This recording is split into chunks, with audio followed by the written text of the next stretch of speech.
बृहस्पतिवार व्रत कथा। प्राचीन समय की बात है। भारतवर्ष में एक राजा राज करता था। वह बड़ा ही प्रतापी और दानी था। वह नित्य गरीबों और ब्राह्मणों की सेवा सहायता करता था। वह प्रतिदिन मंदिर में भगवान का दर्शन करने जाता था, लेकिन यह बात उसकी रानी को अच्छी नहीं लगती थी। वह न ही पूजन करती थी और न ही दान करने में उनका मन लगता था। एक दिन राजा शिकार खेलने वन को गए थे, तो रानी और दासी महल में अकेली थी। उस समय बृहस्पति देव साधु के वेश में राजा के महल में भिक्षा के लिए आए। तब भिक्षा मांगी तो रानी ने भिक्षा देने से इनकार किया। रानी ने साधु से कहा कि हे साधु महाराज, मैं तो इस दान पुण्य से तंग आ गई हूँ। इस कार्य के लिए मेरे पति देव ही बहुत हैं। अब आप इस प्रकार कृपा करें कि सारा धन नष्ट हो जाए तथा मैं आराम से रह सकूं। साधु ने कहा, देवी तुम तो बड़ी अजीब हो।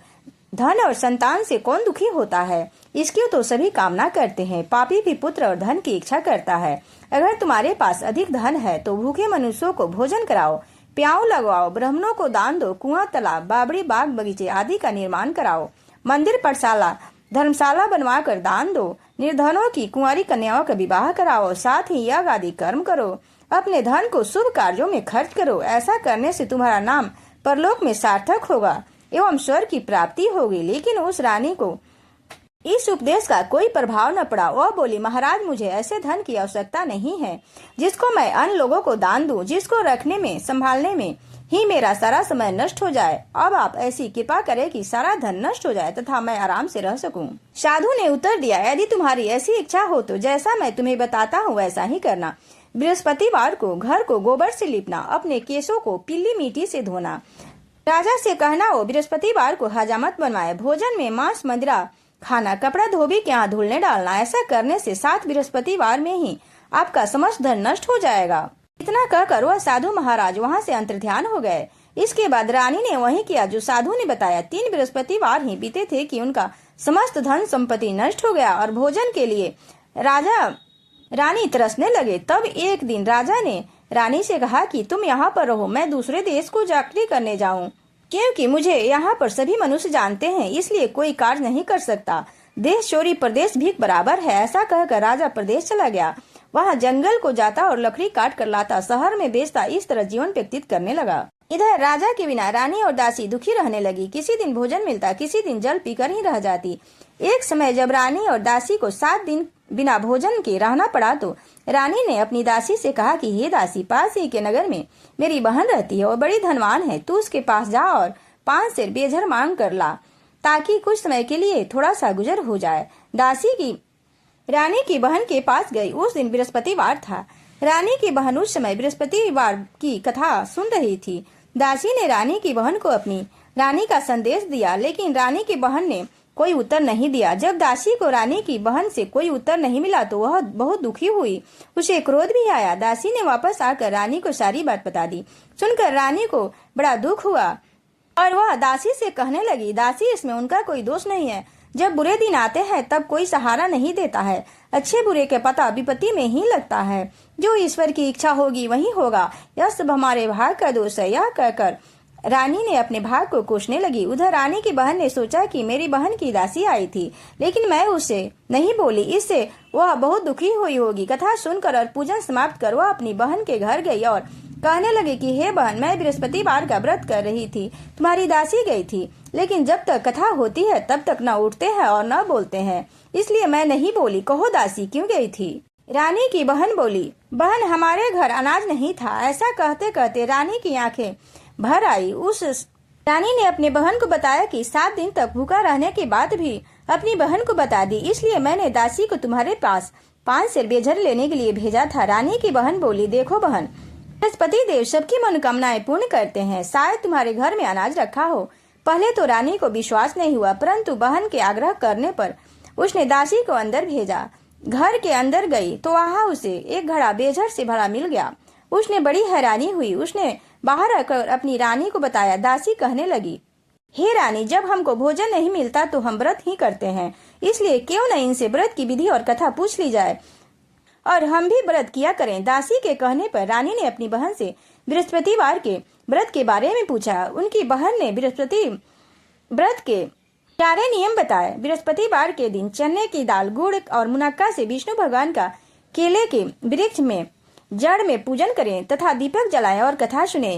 एक दिन समय में ही भोजन करें। भोजन में पीले खाद्य पदार्थ का सेवन करें, इससे गुरु भगवान प्रसन्न होते हैं, अन्न, पुत्र और धन का वरदान देते हैं, साथ ही सभी मनोकामनाएं पूर्ण करते हैं। व्रत और पूजन की विधि बताकर रानी की बहन अपने घर लौट आई। रानी और दासी दोनों ने निश्चय किया कि बृहस्पति देव भगवान का पूजन जरूर करेंगे। 7 रोज बाद जब बृहस्पतिवार आया तो उन्होंने व्रत रखा। घुड़सवार में जाकर चना और गुड़ बीन लाई तथा उसकी केले की जड़ में चने की दाल तथा विष्णु भगवान का पूजन किया। अब पीला भोजन कहाँ से आया? दोनों बड़ी दुखी हुई, परंतु उन्होंने व्रत किया था, इसलिए बृहस्पति देव भगवान प्रसन्न थे। एक साधारण व्यक्ति के रूप में 2 थालों में पीला भोजन लेकर आए और दासी को देकर बोले, हे दासी, ये भोजन तुम्हारे और रानी के लिए है, इसे तुम दोनों ग्रहण करना। दासी भोजन पाकर बड़ी प्रसन्न हुई। उसने रानी से कहा, चलो रानी जी भोजन कर लो। परंतु रानी को भोजन आने के बारे में कुछ भी पता नहीं था, इसलिए उसने कहा कि जा तू ही भोजन कर, क्योंकि तू व्यर्थ में हमारी हंसी उड़ाती है। तब दासी ने कहा कि एक व्यक्ति भोजन दे गया है। तब रानी ने कहा कि वह व्यक्ति तेरे लिए ही भोजन दे गया है, तू ही भोजन कर। तब दासी ने कहा कि वह व्यक्ति हम दोनों के लिए 2 थालों में सुंदर पीला भोजन दे गया है, इसलिए मैं और आप दोनों साथ ही भोजन करेंगे। यह सुनकर रानी बहुत प्रसन्न हुई और दोनों ने गुरु भगवान को नमस्कार कर भोजन किया। उसके बाद से प्रत्येक बृहस्पतिवार को गुरु भगवान का व्रत और पूजन करने लगी। बृहस्पति भगवान की कृपा से उनके पास धन हो गया, लेकिन रानी फिर पहले की तरह आलस्य करने लगी। तब दासी बोली, देखो रानी, तुम पहले भी इस प्रकार आलस्य करती थी, तुम्हें धन रखने में कष्ट होता था, इस कारण सभी धन नष्ट हो गया। अब गुरु भगवान की कृपा से धन मिला है तो फिर तुम्हें आलस्य होता है। बड़ी मुसीबतों के बाद हमने यह धन पाया है, इसलिए हमें दान पुण्य करना चाहिए। अब तुम भूखे मनुष्यों को भोजन कराओ, प्याऊ लगवाओ, ब्राह्मणों को दान दो, कुआं, तालाब, बावड़ी और बाग बगीचे आदि का निर्माण कराओ, मंदिर, पाठशाला और धर्मशाला बनवाकर दान दो, निर्धनों की कुंवारी कन्याओं का विवाह करवाओ, साथ ही यज्ञ आदि कर्म करो।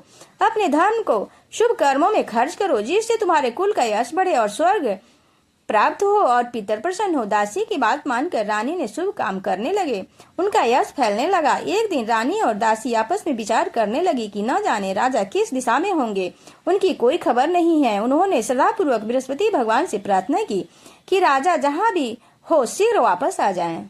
उसी रात्रि को बृहस्पति देव ने राजा को स्वप्न में कहा कि हे राजा, उठ, तेरी रानी तुझको याद करती है, अपने देश को लौट जा। राजा प्रातः काल उठा और जंगल से लकड़ी काटने के लिए जंगल की ओर चल पड़ा। जंगल से गुजरते हुए विचार करने लगा कि रानी की गलती से उसे कितने दुख झेलने पड़े।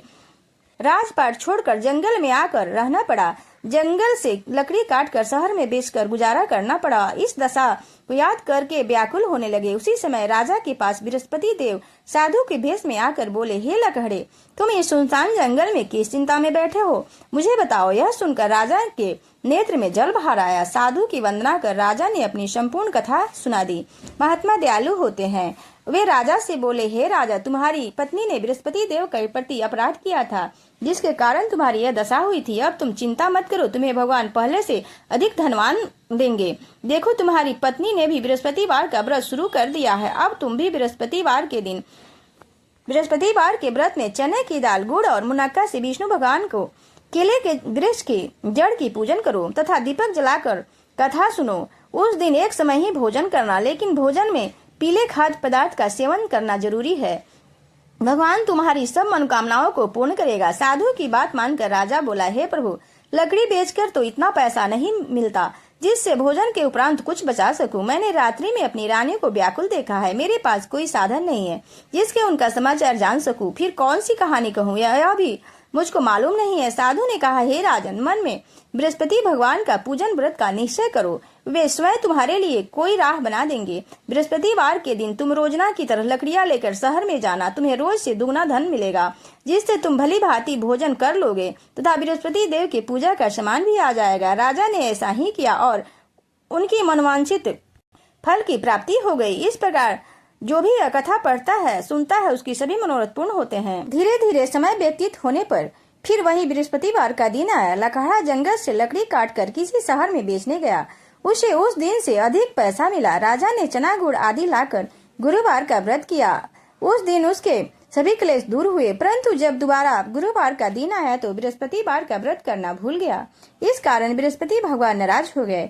उस दिन नगर के राजा ने विशाल यज्ञ का आयोजन किया तथा शहर में यह घोषणा करा दी कि कोई भी मनुष्य अपने घर में भोजन न बनावे, न आग जलावे। समस्त जनता मेरे यहाँ भोजन करने आवे। इस आज्ञा को जो न मानेगा उसे फांसी की सजा दी जाएगी। राजा की आज्ञा अनुसार शहर के सभी लोग भोजन करने के लिए गए, लेकिन लकहड़ा कुछ देर से पहुंचा, इसलिए राजा उसको अपने साथ घर लिवा ले आए और ले जाकर भोजन करा रहे थे तो रानी की दृष्टि उस खूंटी पर पड़ी जिस पर उसका हार लटका हुआ था। वह वहां पर दिखाई नहीं दिया। रानी ने निश्चय किया कि मेरा हार इस मनुष्य ने चुरा लिया है। उस समय सिपाहियों को बुलाकर उसको कारागार में डलवा दिया।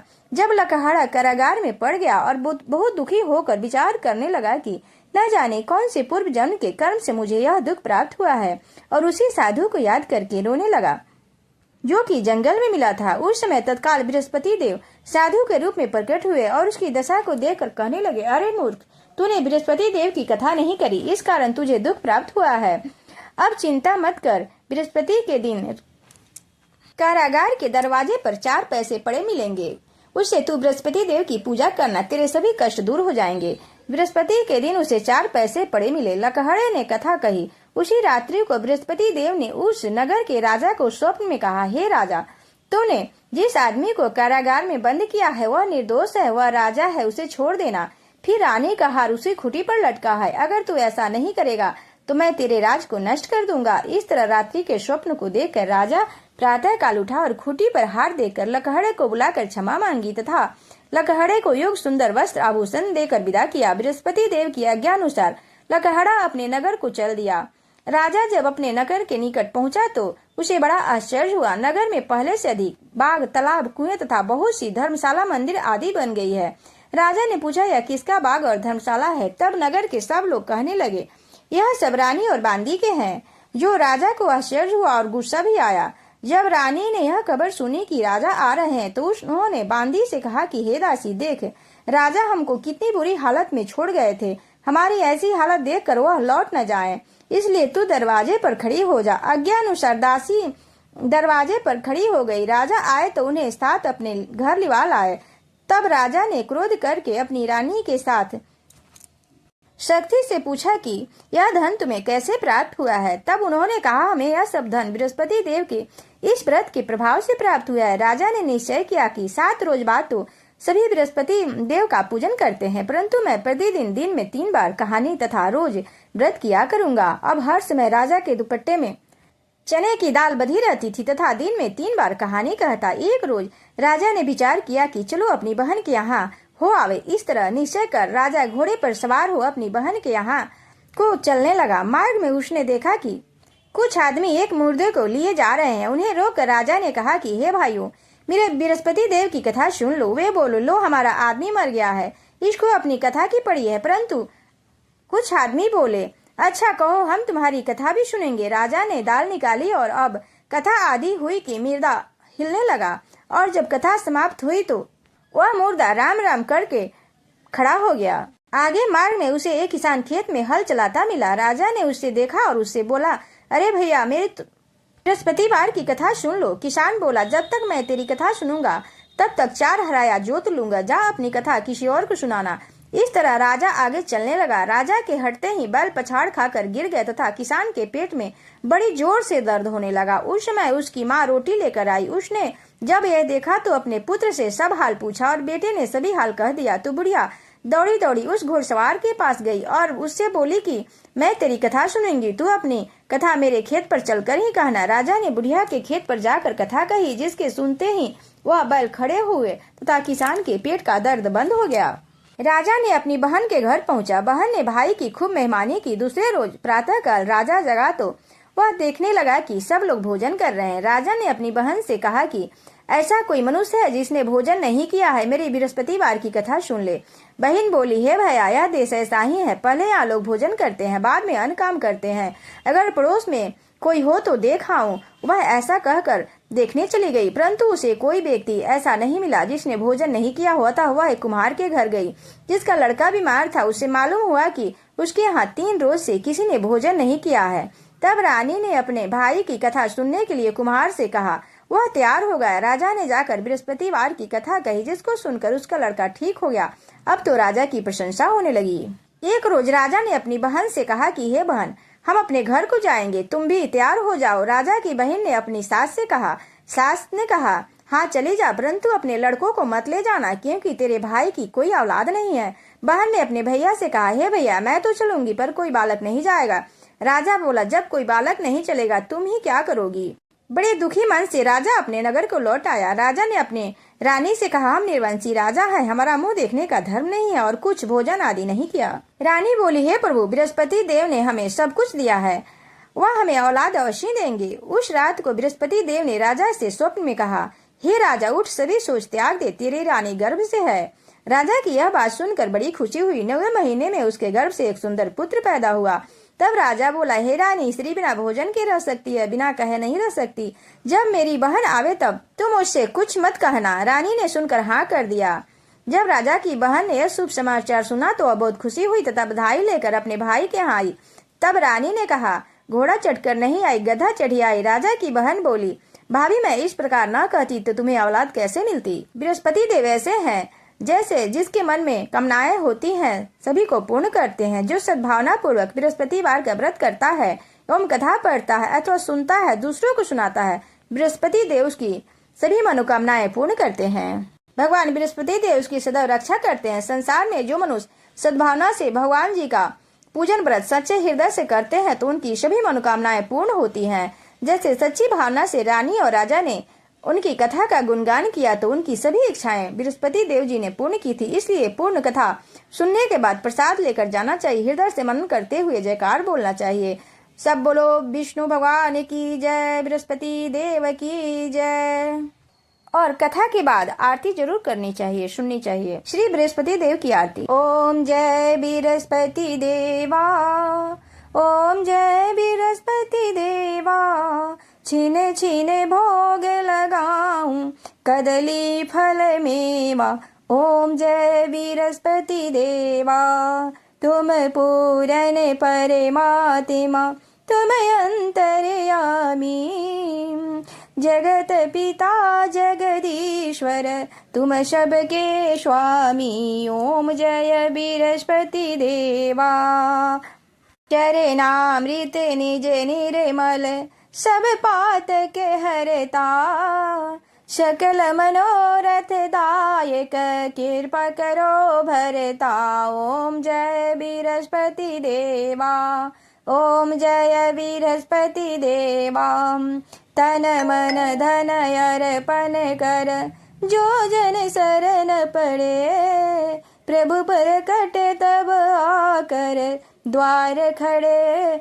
ओम जय बृहस्पति देवा, जय बृहस्पति देवा, दीन दयाल दयानिधि, भक्तन हितकारी, पाप दोष सब हरता, भव बंधन हारी। ओम जय बृहस्पति देवा, जय बृहस्पति देवा, सकल मनोरथ दायक, सब संशय हारो, विषय विकार मिटाओ, संतन सुखकारी। ओम जय बृहस्पति देवा, जय बृहस्पति देवा, जो कोई तेरी आरती प्रेम सहित गावे, ज्येष्ठानंद आनंद करे, सो निश्चय पावे। ओम जय बृहस्पति देवा, जय बृहस्पति देवा।